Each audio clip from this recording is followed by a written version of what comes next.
तो hello and good morning everyone. आज है 13 अगस्त, डे है थर्सडे, और हम लेके आ गए हैं द हिंदू के नेशनल एडिशन। ठीक है, और इसका आज हम एडिटोरियल सेक्शन देखने वाले हैं। ठीक है, तो वही है जो हमारा टारगेट होता है, एडिटोरियल को पढ़ना एंड समझना। ठीक है, कुछ सेंटेंस को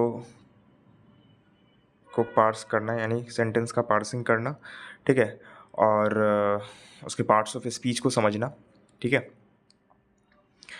एंड जो करंट टॉपिक जो डिस्कस किया गया है उस एडिटोरियल में उसको समझना। ठीक है, तो आप देख सकते हो जो हमारा द हिंदू का नेशनल एडिशन है, ये आप 13 अगस्त, और ये दिल्ली एडिशन है।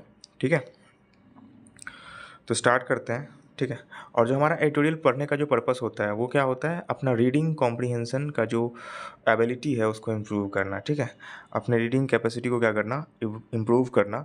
क्योंकि जो भी पेपर्स आजकल वनडे पेपर्स होते हैं उसमें इससे क्वेश्चंस काफ़ी हमारा सॉल्व होता है। कहने का मतलब ये है हमारा कि अगर हमारा रीडिंग सही हो जाता है तो इंग्लिश की आधी समस्याएं क्या हो जाती है, दूर हो जाती हैं। ठीक है, और उसी रीडिंग के बेसिस पे हम ग्रामर्स को भी अपना क्या कर लेते हैं, बूस्ट कर लेते हैं, ग्रामर्स को भी हम अपना ठीक कर लेते हैं। ठीक है, तो रीडिंग का इम्प्रूव होना काफ़ी मैंडेटरी है, काफ़ी ज़रूरी है। अगर आप एसएससी सीजीएल या बैंक वगैरह का एग्ज़ाम देना चाहते हो या उसे क्रैक करना चाहते हो तो reading is the best thing. Reading आपको करना ही पड़ेगा। रीडिंग आपको क्या करना पड़ेगा, रीडिंग अपना सुधारना पड़ेगा। कॉम्प्रिहेंसन जो सेक्शन है उसको सही करना होगा, क्योंकि ये एक ऐसा सेक्शन है जिसके बेसिस पे हम अपना ग्रामर्स भी सही कर सकते हैं, वर्ड पावर भी इम्प्रूव कर सकते हैं, और क्या कर सकते हैं, तो हम अपना जो है करंट टॉपिक को भी हम डिस्कस कर सकते हैं। ठीक है, तो सारा कुछ हमारा जो है रीडिंग से इम्प्रूव होगा। तो सभी लोग इस एडिटोरियल को समझेंगे, है ना। तो लेट्स स्टार्ट। ठीक है, तो स्टार्ट करते हैं। ठीक है, चलिए, जो आज हेडिंग है वो क्या है, हेडिंग ट्रबलिंग बिल, है ना। ट्रबलिंग बिल, ये जो हमारा हेडिंग है आज का, ये क्या है, ट्रबलिंग बिल। ठीक है, यहाँ पे जो ट्रबलिंग है ये क्यों आया है, तो पहले मैं कुछ ओवरव्यू दे दूं इस एडिटोरियल का। तो जो गवर्नमेंट है, सरकार जो है, नई एफसीआरए, है ना, यानी कि एफसीआरए बिल में अमेंडमेंट के लिए सरकार ने पार्लियामेंट में एक बिल लाई है। ठीक है, एफसीआरए एक्ट में अमेंडमेंट के लिए सरकार ने क्या लाई है, पार्लियामेंट में एक बिल लाई है। ठीक है, तो बातें उसी की चल रही है। तो एफसीआरए होता क्या है सर, एफसीआरए होता है, एफसीआरए का फुल फॉर्म होता है फॉरेन कंट्रीब्यूशन रेगुलेशन एक्ट। ठीक है, फॉरेन कंट्रीब्यूशन रेगुलेशन एक्ट। कोई भी संस्था, कोई भी एनजीओज, कोई भी आप देख सकते हो कि सोसाइटी को, जो सिविल सोसाइटी के ऑर्गेनाइजेशंस होते हैं जो किसी कंट्री में रन करते हैं, तो उसको क्या होता है, सही काम करने के लिए उस कंट्री, किसी फॉरेन कंट्री से फंडिंग मिलता है। कहने का मतलब ये है कि मान लेते हैं कि अभी इस्कॉन है। ठीक है, इस्कॉन एक इंटरनेशनल संस्था है। ठीक है, और वो अगर पटना में कोई मंदिर बना रही है, दिल्ली में कोई मंदिर बना रही है, तो उससे क्या होगा, तो वो उस उसे पैसे का ज़रूरत पड़ेगा। ठीक है, तो वो फंड रेज करने के लिए हो सकता है फॉरेन से भी फंड क्या करे, डिमांड करे। तो फॉरेन से ही मे भी हो सकता है उसे फंड मिले। तो अगर पैसा फॉरेन से आ रहा है, दूसरे कंट्री से आ रहा है, दैट इज़ फॉरेन कंट्रीब्यूशन। वो क्या होता है, फॉरेन कंट्रीब्यूशन होता है। और वो सारा का सारा पैसा जो भी फॉरेन से आ रहा है उसको एफसीआरए एक्ट के तहत क्या किया जाएगा, रेगुलेट किया जाएगा। जो एफसीआरए एक्ट में प्रोविजंस हैं उसके अकॉर्डिंग उसे क्या किया जाएगा, रेगुलेट किया जाएगा। उसके अकॉर्डिंग उसको जो है आप कह सकते हो कि उसके नियम के अकॉर्डिंग क्या किया जाएगा, उसको चलाया जाएगा। जैसा एफसीआरए में प्रोविज़न होगा उसी के अकॉर्डिंग उस पैसे को रेगुलेट किया जाएगा, चलाया जाएगा और यूज़ किया जा सकता है उस ऑर्गेनाइजेशन के द्वारा जिसको फंडिंग मिला है। ठीक है, तो जनरली जो बात है वो बात है क्या, कोई भी ऑर्गेनाइजेशन, चाहे एनजीओ हो, ट्रस्ट हो या सिविल सोसाइटी हो, वो अगर फॉरेन से पैसा लेती है तो सरकार ने उसके लिए कोई रूल बनाया है, एक रूल बनाया है जो कि एफसीआरए एक्ट के तहत आता है। ठीक है, वो सारा रूल्स उस ऑर्गेनाइजेशन को फॉलो करना होगा। ठीक है, अगर उसमें वो थोड़ी सी भी क्या करती है, आनाकानी करती है या उस रूल्स को फॉलो करने में वो फेल होती है, तो उसका लाइसेंस रद्द कर दिया जाएगा। और वो पैसा भी जो कि उसे फॉरेन से मिला है उसको भी सरकार क्या कर लेगी, टेक ओवर कर लेगी। सरकार क्या कर लेगी, उसे भी हड़प सकती है। ये सारे प्रोविज़न हैं।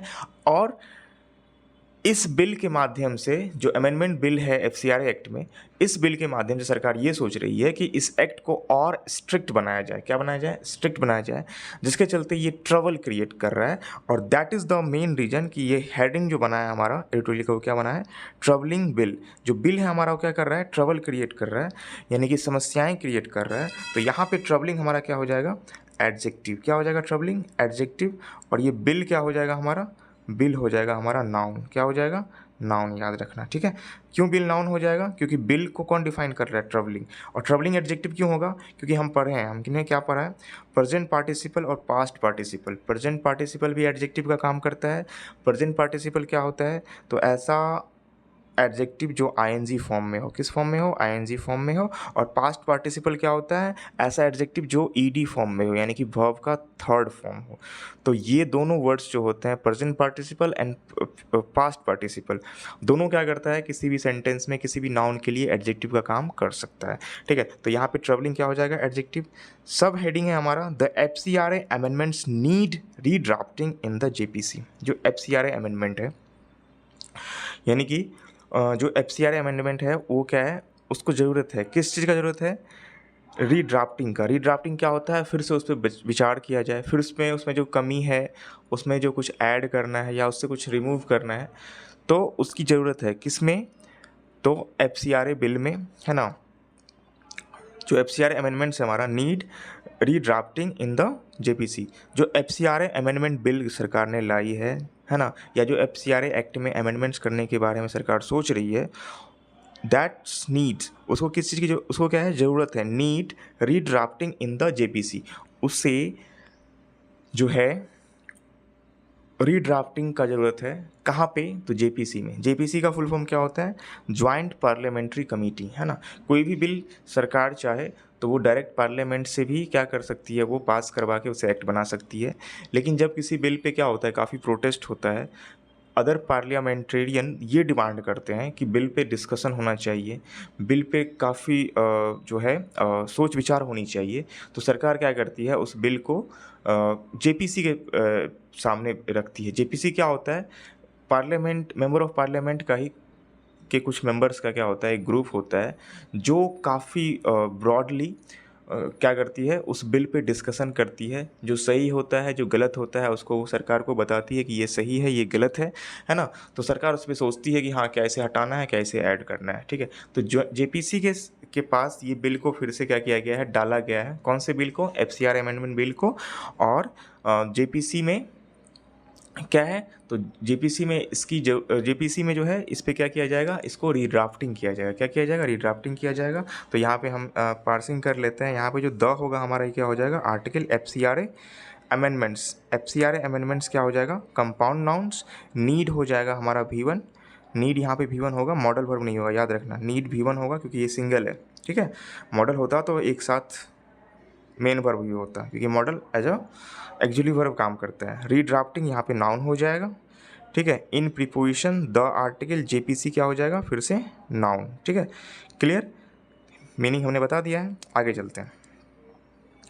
The BJP lead governments relentless zeal in over regulating civil society organizations is on display again in the foreign contributions regulation amendment bill, ठीक है। तो बीजेपी लेड गवर्नमेंट्स, जो बीजेपी लेड गवर्नमेंट है, वो क्या चाह रही है? रिलेंटलेस zeal, जो उनका कभी ना ख़त्म होने वाला zeal, इच्छा, इन ओवर रेगुलेटिंग, किस पे? किस में? तो ओवर रेगुलेटिंग क्या होता है? एक तो होता है रेगुलेशन और दूसरा होता है ओवर रेगुलेशन, मतलब हद से ज़्यादा, है ना। एक लेवल से ज़्यादा क्या करना? रेगुलेट करना। किसको? सिविल सोसाइटी ऑर्गेनाइजेशन को, या हम यहाँ पे कह सकते हैं किसी एनजीओज को, किसी ट्रस्ट को, ठीक है। ये जो बीजेपी गवर्नमेंट का जो रिलेंटलेस जील है, मतलब ना ख़त्म होने वाला जील जो है, जो इच्छा है किसी सिविल सोसाइटी ऑर्गेनाइजेशन को रेगुलेट करने का, ओवर रेगुलेट करने का, इज़ ऑन डिस्प्ले, वो क्या हो रहा है? दिख रहा है। अगेन, कहाँ से दिख रहा है? अगेन, फिर से, in the foreign contribution amendment bill 2026। तो ये कहाँ दिख रहा है? ये वहाँ दिख रहा है। सरकार अभी जो फॉरेन कंट्रीब्यूशन अमेंडमेंट बिल लाई है, उसमें ये क्या हो रहा है? क्लियरली दिख रहा है कि सरकार क्या सोच रही है कि जितने भी सिविल सोसाइटी ऑर्गेनाइजेशंस हैं उसको क्या किया जाए, ओवर रेगुलेट किया जाए, है ना। ये किसका सोचना है, बीजेपी लेड गवर्नमेंट का सोचना है, ठीक है। आगे चलते हैं। Which it had sought to push through parliament, है ना, जिसके बारे में पहले ये देखा गया था कि सरकार क्या चाह रही थी कि जस्ट इसको पार्लियामेंट में लाया जाए और बस पास करा के एक्ट बना दिया जाए या इसमें अमेंडमेंट कर दिया जाए, ठीक है। मतलब सरकार ये सोच रही थी कि इसको इस पे ज़्यादा डिस्कशन ना हो, क्योंकि ज़्यादा डिस्कशन होगा तो फिर ये इसमें विरोध झेलना पड़ेगा हमें, और विरोध झेलना पड़ेगा तो हमें बिल को भी हो सकता है रोकना पड़ जाए। लेकिन जो बिल जैसे ही सरकार लाई पार्लियामेंट में अमेंडमेंट बिल, तो इसको काफ़ी प्रोटेस्ट झेलना पड़ा। इंडिया के वेरियस स्टेट से भी जो है स्टेट गवर्नमेंट ने वो अपने विधानसभा में इसके अगेंस्ट में प्रोटेस्ट किया, ठीक है। इसको वापस लेने की मांग उठाई सरकार से।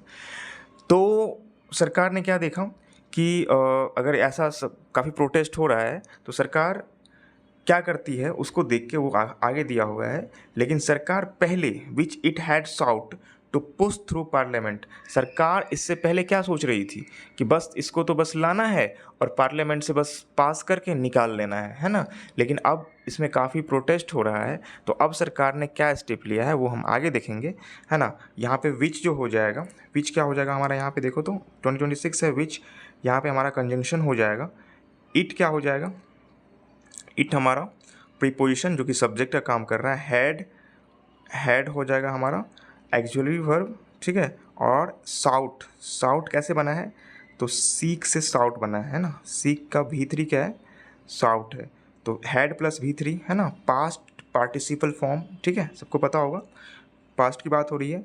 To push, to plus V1 push V1, ठीक है, थ्रू प्रीपोजिशन, और पार्लियामेंट हमारा क्या हो जाएगा, नाउन हो जाएगा, ठीक है।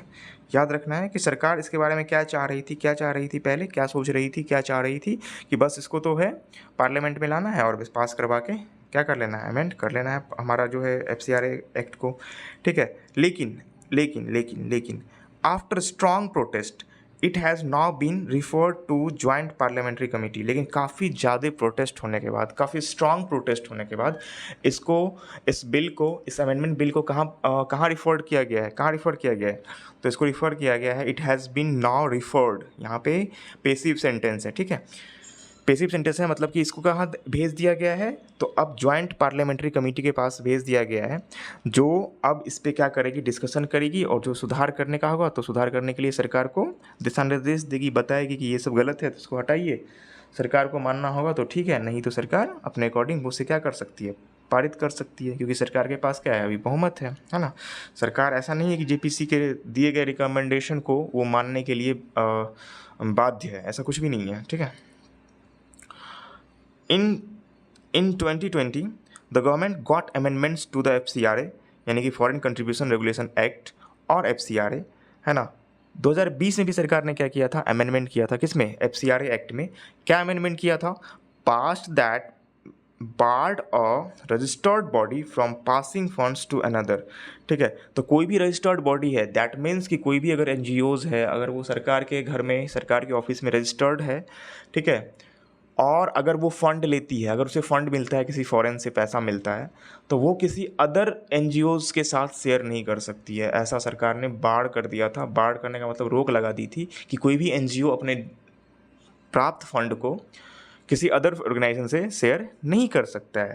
Even one registered under the same act, ऐसा तब भी नहीं कर सकता है जब जब जब वो दूसरा ऑर्गेनाइजेशन भी अगर रजिस्टर्ड है सेम एक्ट से, फिर भी वो नहीं कर सकता है। And cut the share of foreign funds that could be spent on administration, ठीक है। और क्या किया था, तो जो एडमिनिस्ट्रेशन पे खर्च करने का जो फंड था, यानी कि कोई भी NGO अगर अपने एडमिनिस्ट्रेशन पे खर्च करती है, अपने जो है शासन प्रशासन व्यवस्था पे खर्च करती है, ठीक है, तो उसके जो रेशियोज़ थे, उसके जो परसेंटेज थे, उसको भी सरकार ने क्या कर दिया, कम कर दिया था। कब, 2020 के अमेंडमेंट के तहत। तो कितना कम कर दिया था, फ्रॉम हाफ टू 1/5, यानी कि हाफ 50% कोई भी ऑर्गेनाइजेशन पहले अपने एडमिनिस्ट्रेशन पे, है ना, या किसी कंट्री के एडमिनिस्ट्रेशन पे खर्च कर सकती है थी। लेकिन उसको अमेंड करके कितना कर दिया गया 2020 में 1/5 कर दिया। कहने का मतलब 20% ही वो अपने पैसे का जो उसे फॉरेन से मिला है वो किसी एडमिनिस्ट्रेटिव पर्पज से वो क्या कर सकती है, खर्च कर सकती है। अमॉन्ग द अदर रिस्ट्रिक्शन, ठीक है, और अदर रिस्ट्रिक्शन भी क्या लगाया गया था उस टाइम में, लगाया गया था। It now proposes to go further still by taking over the assets that the money built, है ना। और अब इसमें क्या दिया गया है, अब इसमें जो प्रोविजन लाया गया है, इट नाउ प्रपोजेज, अब जो अमेंडमेंट लाया गया है इसमें ये प्रपोज किया गया है, इसमें ये डाला गया है ना, पास्ट ये प्रेजेंट इंडेफिनिट फॉर्म है, to go further still by taking over the assets that the money built. इसमें ये प्रोविजन लाया गया है कि जो एसेट बनाया जाता है उस एनजीओ के द्वारा, फॉरेन से प्राप्त पैसे के द्वारा, अगर वो एनजीओ कोई एसेट बनाती है, ठीक है, तो सरकार उसे क्या कर सकती है, टेक ओवर कर सकती है। टेकिंग ओवर यहाँ पे क्या है, फ्रेजल वर्ब है।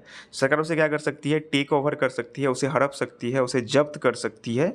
क्यों जब्त कर सकती है और किस कंडीशन में जब्त कर सकती है, तो यहाँ पे दिया हुआ है कि even on the mayor lapse of certificate, है ना।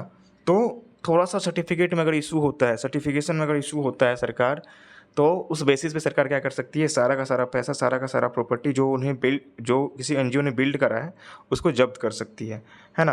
Under the bill a donee organisation can lose its registration not only when the government cancel it but when renewal is refused, ठीक है। और अंडर द इस bill में जो provision जो दिया गया है, अभी जो लाया गया है बिल, इसमें ये दिया गया है कि कोई भी डोनी ऑर्गेनाइजेशन, डोनी क्या होता है, मतलब जिसको फंड मिला है, जिसको पैसा मिला है किसी फॉरेन से, ठीक है, फॉरेन मान लो फॉरेन ने, किसी अदर नेशंस ने किसी को पैसा दिया है, या किसी डोनी ऑर्गेनाइजेशन को बाहर से पैसा मिला है, तो वो लूज कर सकता है, ठीक है, कैन लूज इट्स रजिस्ट्रेशन, वो अपना रजिस्ट्रेशन क्या कर सकता है, लूज कर सकता है। कब लूज कर सकता है, not only when government cancels it, केवल गवर्नमेंट कैंसिल करेगा तभी नहीं लूज कर सकता है, but when renewal is refused, कभी ऐसा भी होता है कि उस लाइसेंस को रिन्यूअल करवाना अगर वो भूल जाती है, टाइम ख़त्म हो जाता है, तब भी गवर्नमेंट क्या कर सकती है, उसे जो है वो कर सकती है, कैंसिल कर सकती है उसके रजिस्ट्रेशन को।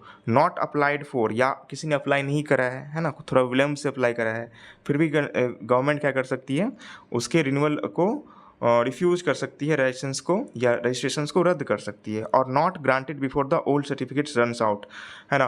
और जब तक मान लो हमने लाइसेंस लिया है और वो कुछ लिमिटेड पीरियड तक है, ठीक है, और उस लिमिटेड पीरियड तक हमने फिर से उसको रिन्यू नहीं करवाया, तब भी गवर्नमेंट क्या कर सकती है, हमारा सर्टिफिकेट रद्द कर सकती है, ठीक है। As soon this happens the organisations foreign funds and what was built with them will pass to the government designated authority automatically, ठीक है। और ऐसा ये कहा जा रहा है कि अगर ऐसा होता है, गवर्नमेंट कैंसिल करती है, तो तब जैसे ही गवर्नमेंट उसका लाइसेंस कैंसिल करेगी, है ना, उसके बाद क्या होगा, the organisation foreign funds and उसके द्वारा बनाया गया संपत्ति, है ना, and was built with them, और जो भी उसके द्वारा बनाया गया है वो सब का सब कहाँ चला जाएगा, किसी गवर्नमेंट डेजिग्नेटेड अथॉरिटी के पास चला जाएगा, ठीक है। उस संपत्ति पे उस एनजीओ का कोई अधिकार नहीं रहेगा, है ना, जैसे ही उसका कुछ फेल होता है, रजिस्ट्रेशन फेल होता है, ठीक है। Clear. The property returns only if the organisation registers within a period, और फिर से उन्हें तभी प्रॉपर्टी मिल सकता है जब किसी खास पीरियड के अंदर गवर्नमेंट क्या करे, कंपनी क्या करे, कोई ऑर्गेनाइजेशन क्या करे, फिर से री रजिस्टर्ड करवाए। अगर फिर से वो रजिस्टर्ड करवाती है कंपनी, तो गवर्नमेंट उसे क्या कर देगी, रिटर्न कर देगी पैसा, लेकिन वो विद इन पीरियड, वो पीरियड क्या होगा, वो अभी the government has not specify कि वो खास पीरियड 10 दिन का, 5 दिन का, 20 दिन का, जो भी है 1 महीने का, वो पीरियड गवर्नमेंट ने अभी तक बताया नहीं है कि कितने पीरियड के अंदर जो है, अगर वो फिर से रजिस्टर्ड करवाता है कंपनी या ऑर्गेनाइजेशन, तो उसे को वो पैसा रिटर्न कर दिया जाएगा, ठीक है। Fehling which it is lost for good, ठीक है। और अगर ऐसा होता है, अगर वो फेल करती है इस विद इन पीरियड में, तो वो सारा का सारा पैसा कहाँ चला जाएगा, इट इज़ लॉस्ट, ये लॉस्ट हो जाएगा, ठीक है, और वो सारा पैसा गवर्नमेंट के पास चला जाएगा। According to the bill, a building put up only partially within foreign money will be taken over in full, ठीक है। यहाँ पे ये कहा जा रहा है कि a building put up only partially with foreign money will be taken over in full. कहने का मतलब ये है कि अगर मान लो किसी ऑर्गेनाइजेशन ने 10 लाख रुपए कंट्रीब्यूशन किया, फॉरेन से पैसा लिया, ठीक है, एज अ फंड उसे मिला है, ठीक है, और उसने 20 लाख का कोई मंदिर बनाया या 20 लाख का कोई हॉस्पिटल बनाया, ठीक है, तो 10 लाख तो वो फॉरेन से लिया और 10 लाख वो उन्होंने इंडिया से कमा के या कहीं से लेके इंडिया के लोगों का दिया हुआ दान ही मान लो वो उन्होंने यूज़ करा, ठीक है।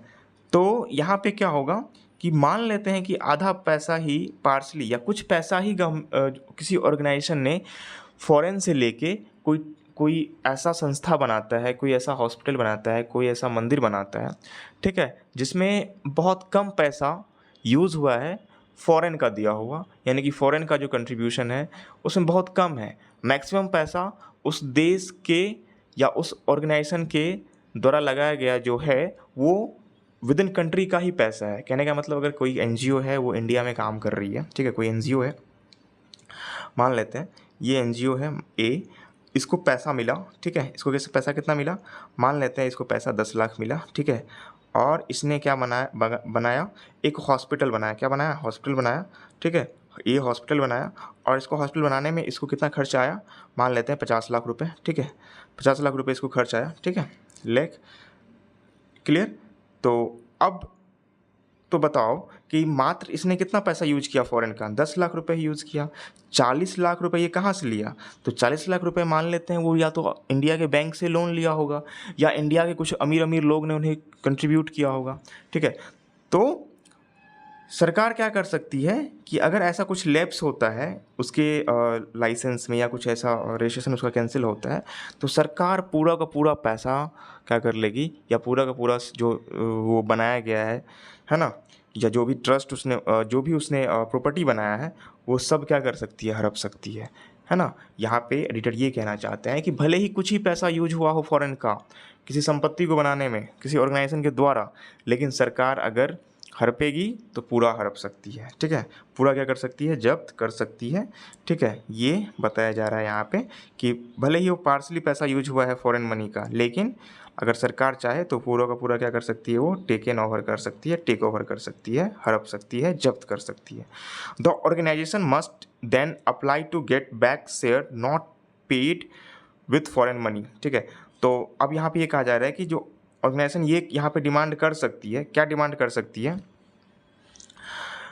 Must then apply to get, है ना, वो क्या कर सकती है कि वो ये डिमांड कर सकती है सरकार से कि देखो सर ये जो है इस हॉस्पिटल को बनाने में आपने तो इसको एक्वायर कर लिया, इसको जब्त कर लिया, तो इसको बनाने में तो हमने फ़ॉरेन का मात्र 10 लाख रुपए ही यूज किया है, ठीक है, और हमने तो टोटल कितना खर्चा किया है 50 लाख, तो आप हमें 40 लाख तो दे दो, क्योंकि 10 लाख ही ना आपके एफसीआरए के अंदर आता है, क्योंकि एफसीआरए का क्या प्रोविजन है, एफसीआरए ओनली अप्लाई किस पे होता है, ऐसा पैसा जो हम फॉरेन से लेते हैं। तो आप देख लो कि 10 लाख ही तो मैंने फॉरेन से लिया है, तो आप 10 लाख पे ही तो ये एक्ट लगाओगे, तो 10 लाख आप रख लो लेकिन 40 लाख तो मुझे रिटर्न कर दो। तो सर ये इसको लेके क्या कर सकती है, कोई भी ऑर्गेनाइजेशन अप्लाई कर सकती है, मतलब अपील कर सकती है, चाहे वो कोर्ट में हो, आगे देखते हैं कहाँ अपील कर सकती है। The bill does allow for appeal to district जज, तो बिल में ऐसा प्रोविज़न है कि डिस्ट्रिक्ट जज के पास कोई भी ऑर्गेनाइजेशन अप्लाई कर सकती है जो उसका पर्सनल मनी है, अगर उसने इन्वेस्ट किया है, ठीक है, अगर उसको सरकार ने हड़प लिया है, यानी कि वो मनी जो फॉरेन से नहीं आया है, ठीक है, अगर उसको सरकार क्या कर रही है, जब्त कर रही है, तो उसके लिए उस क्या कर सकती है कोई ऑर्गेनाइजेशन, तो अपील कर सकती है। कहाँ अपील कर सकती है, डिस्ट्रिक्ट जज में, but only against what the authority does with the property later, ठीक है।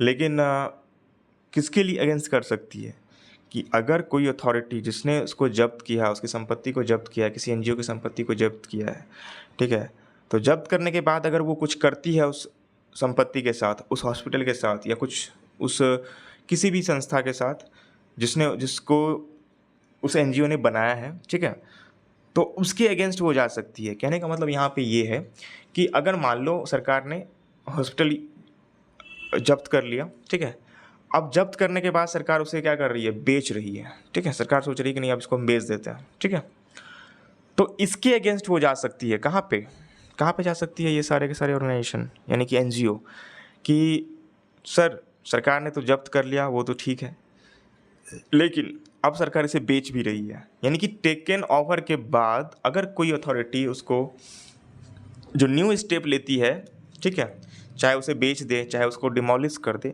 तो उसके अगेंस्ट वो एनजीओ क्या कर सकता है, कोर्ट जा सकता है, डिस्ट्रिक्ट कोर्ट जा सकता है।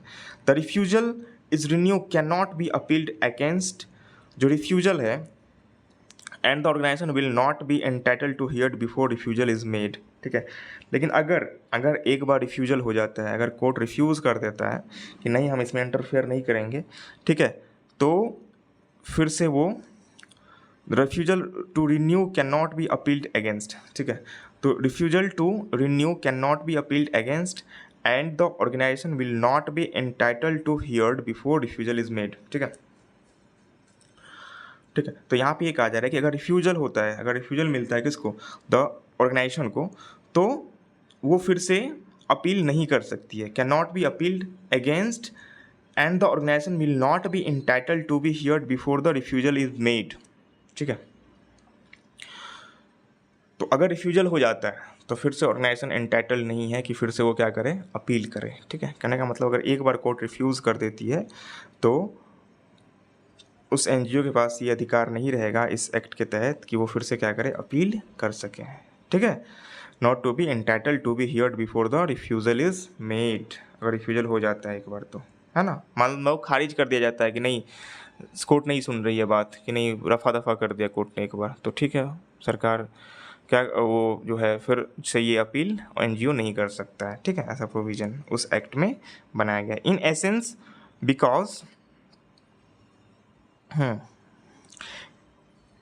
In essence because the authority acts on the centres instruction, तो इसमें ये देखा गया है कि जो अथॉरिटी है, जो अथॉरिटीज़ को बनाया गया है, सरकारी जो संस्था है जो संपत्ति हड़पेगी कोई ऐसा जो है इरेगुलरिटीज़ देखने के बाद, तो वो किसके इशारे पे काम करेगी, सेंटर के इशारे पे काम करेगी। The centre can use opaque reasons to withdraw a licence, तो सेंटर यहाँ पे क्या कर सकता है, कुछ अपारदर्शी, कुछ ओपेक रीजन्स भी क्या कर सकता है, ला सकता है, किस चीज़ के लिए, लाइसेंस को विदड्रॉ करने के लिए, रजिस्ट्रेशन को कैंसिल करने के लिए, किसके रजिस्ट्रेशन को कैंसिल करने के लिए, तो एनजीओ के रजिस्ट्रेशन को कैंसिल करने के लिए, ठीक है, या सिविल सोसाइटी के रजिस्ट्रेशन को कैंसिल करने के लिए, टेक ओवर द प्रॉपर्टी या उसके प्रॉपर्टी को हड़पने के लिए, and then direct to body now holding it, and then direct the body now holding it, या उसको डायरेक्ट करने के लिए जिसके पास अभी ये संपत्ति है, यानी कि उस एनजीओ को डायरेक्ट करने के लिए सरकार क्या कर सकती है, ओपेक रूल्स भी या ओपेक जो है हथियार भी क्या कर सकती है, यूज़ कर सकती है ना,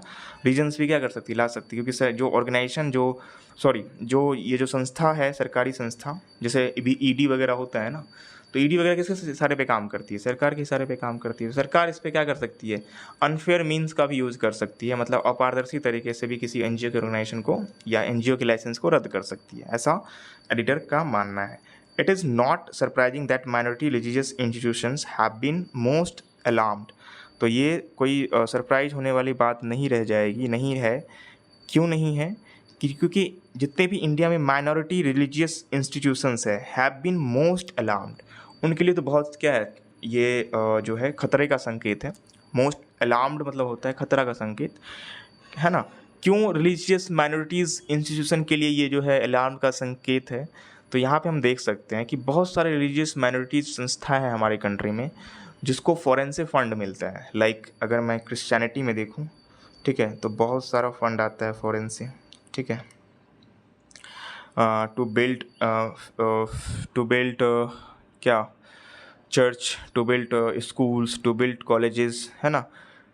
क्रिश्चियन लोगों को या क्रिश्चियन ऑर्गेनाइजेशंस को हमारे कंट्री में बहुत सारा फंड आता है फॉरेन से, तो इनके लिए क्या है, काफ़ी ख़तरनाक है। सिख ऑर्गेनाइजेशंस, इसके लिए भी काफ़ी ख़तरनाक है, क्योंकि बहुत सारे सिख के एनजीओज़ हैं या ऑर्गेनाइजेशंस है सिख कम्युनिटी के, जिसको फॉरेन से फ़ंड मिलता है, स्पेसिफिकली कनाडा वगैरह से, है ना, यूएस वगैरह से काफ़ी फ़ंड मिलता है कि आप इंडिया में अपने रिलीजन को इम्प्रूव करने के लिए ये करो वो करो, है ना।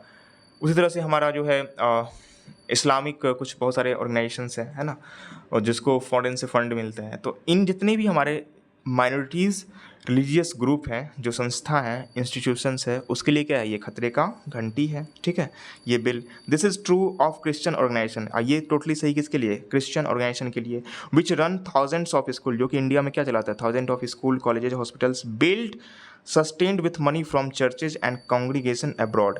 और ये जो बनाया गया है, ये पैसा कहाँ से आया है, तो फॉरेन से आया है। फॉरेन में कहाँ से आया है, तो फॉरेन के जो चर्चेज होते हैं वहाँ बहुत सारा कंट्रीब्यूशन होता है, उसका पैसा क्या होता है, जो है ये इंडिया में चर्च बनाने में, स्कूल्स बनाने में क्या किया गया है, यूज़ किया गया है क्रिश्चियन ऑर्गेनाइजेशन के द्वारा, ठीक है। Which money from churches and congregations abroad. तो काफ़ी जो चर्चेज में डोनेशन होता है, फॉरेन में काफ़ी चर्चेज में डोनेशन होता है, उस पैसे को वो कहाँ सप्लाई कर देते हैं, क्रिश्चियन कम्युनिटी या क्रिश्चियन ऑर्गेनाइजेशन इंडिया में। किस चीज़ के लिए, स्कूल्स के लिए, हॉस्पिटल्स के लिए, कॉलेजेस के लिए। तो उसके लिए क्या है, ये खतरे का घंटी है, क्योंकि उस पर सब पे क्या होगा, रेगुलेशन, स्ट्रिक्ट रेगुलेशन अब अप्लाई होगा, है ना, for by this amendment bill, ठीक है। हंड्रेड्स मार्च्ड इन आइजल्स, काफ़ी सैकड़ों की संख्या में आइजोल में क्या हुआ था, मार्चिंग स्टार्ट हुआ था, ठीक है, लोग प्रोटेस्ट कर रहे थे। Mizoram under newly formed councils churches, और जो न्यूली फॉर्म काउंसिल चर्चेज़ हैं मिज़ोरम में, वहाँ भी क्या देखा गया था, वहाँ भी क्या देखा गया था, तो वहाँ भी देखा गया था कि वहाँ पे, हाँ, तो वहाँ पे भी क्या हो रहा था, प्रोटेस्ट हो रहा था मिज़ोरम में, एंड जो है, ठीक है, तो under the newly formed councils of churches organisations इन केरला। और केरला में भी क्या देखा गया था कि काउंसिल ऑफ चर्चेज़ के जो हेड थे, ठीक है, उन्होंने भी क्या करा था, have objected to the bill. उन्होंने क्या करा, चर्च के जो ट्रस्ट के जो काउंसिल्स थे, उन्होंने ऑब्जेक्ट करा था, उन्होंने सवाल खड़ा किया था इस बिल के अगेंस्ट में। Nagaland chief minister wrote to the home minister seeking parliamentary review. और जो नागालैंड के चीफ मिनिस्टर हैं, उन्होंने क्या करा, हमारे होम मिनिस्टर को लिखा, क्या लिखा कि इस पर जो है पार्लियामेंट्री रिव्यू होनी चाहिए, ठीक है। दैट इज़ द रीज़न कि गवर्नमेंट ने क्या करा है, सब इस बिल को जेपीसी के अंदर भेजा है, जॉइंट पार्लियामेंट्री कमेटी के अंदर भेजा है, ठीक है। And the Tamil Nadu assembly has also unanimously resolve that the centre should withdraw the bill. और जो तमिलनाडु असेंबली है हमारा, उसने ये करा है, उसकी सेंटर को क्या करना चाहिए, इसको क्या करना चाहिए, विदड्रॉ करना चाहिए, इस बिल को वापस लेना चाहिए। The home minister has assured churches leaders that bill will not apply retrospectively.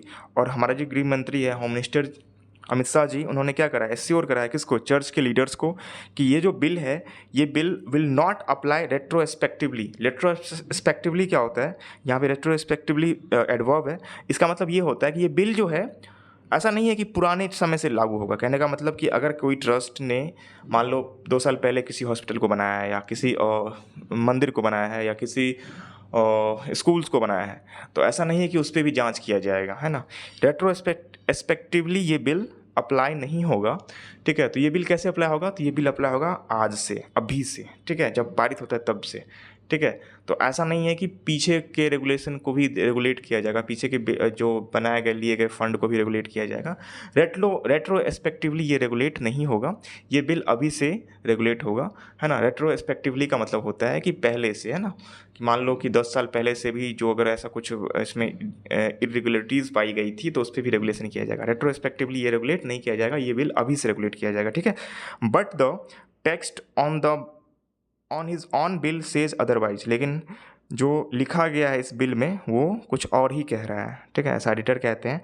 A hospital built decades ago can still be taken over today because a certificate has been allowed to lapse. यहाँ पे ये कहा जा रहा है कि जो hospital है, मान लो डिकेट्स मतलब 10 साल पहले बनाया गया है, कैन स्टिल टेकन ओवर, उसे अभी भी क्या हो सकता है, टेकन ओवर किया जा सकता है, उसको जब्त किया जा सकता है today because a certificate has been allowed to lapse, ठीक है। अगर उसमें सर्टिफिकेशन में कुछ लैप्स दिखता है सरकार को, ठीक है, तो सरकार उसे क्या कर सकती है, अभी भी हड़प सकती है। ये ऐसा टेक्स्ट कहाँ लिखा गया है, उस बिल में लिखा हुआ है, लेकिन अमित शाह जी क्लेम करें नहीं, ऐसा कुछ भी नहीं है, हम रेट्रोस्पेक्टिवली इम्प्लीमेंट नहीं करेंगे, ठीक है। तो वही है, विरोधाभास है। The JPC to which the bill has been sent should redraft it to provide organisations with an opportunity to be heard before renewal is refused. यहाँ पे ये कहा जा रहा है कि JPC to which bill has been sent, JPC यहाँ पे पैसिव फॉर्म ऑफ सेंटेंस है, कि जेपीसी जहाँ पे जॉइंट पार्लियामेंट्री कमेटी जिसके पास बिल को भेजा गया है, सो रीड्राफ्ट, इसको क्या करना चाहिए, रीड्राफ्ट करनी चाहिए। कैसे, तो it to provide organisation with an opportunity to be heard before renewal is refused. यहाँ पे ये कहा जा रहा है कि अगर रिन्यूअल रिफ्यूज हो जाता है, ठीक है, रिन्यूअल को रिफ्यूज कर देती है सरकार, उसके लाइसेंस को या उसके रजिस्ट्रेशन को रिन्यूअल करने से रिफ्यूज़ कर देती है सरकार, तो उसके पास, किसी भी ऑर्गेनाइजेशन के पास कम से कम ये तो होना चाहिए, अपॉर्चुनिटी होनी चाहिए कि उसको फिर से क्या किया जाए, हियर्ड किया जाए, फिर से उसको हर्ड किया जाए, सुना जाए, ठीक है, as well as right to appeal against such refusal among other changes that would make the regulation fair and transparent। और साथ साथ क्या होनी चाहिए कि एक राइट टू अपील, एक अपील मतलब अपील करने का जो अधिकार है अगेंस्ट सच रिफ्यूज़ल, कि अगर मान लो किसी ने रिफ्यूज़ कर दिया, किसी जज ने रिफ्यूज़ कर दिया, डिस्ट्रिक्ट कोर्ट ने रिफ्यूज़ कर दिया, तो उस रिफ्यूज़ल के अगेंस्ट फिर से अपील करने का राइट क्या होना चाहिए, उस ऑर्गेनाइजेशन को होनी चाहिए, ठीक है। among other changes that would make the regulation fair and transparent।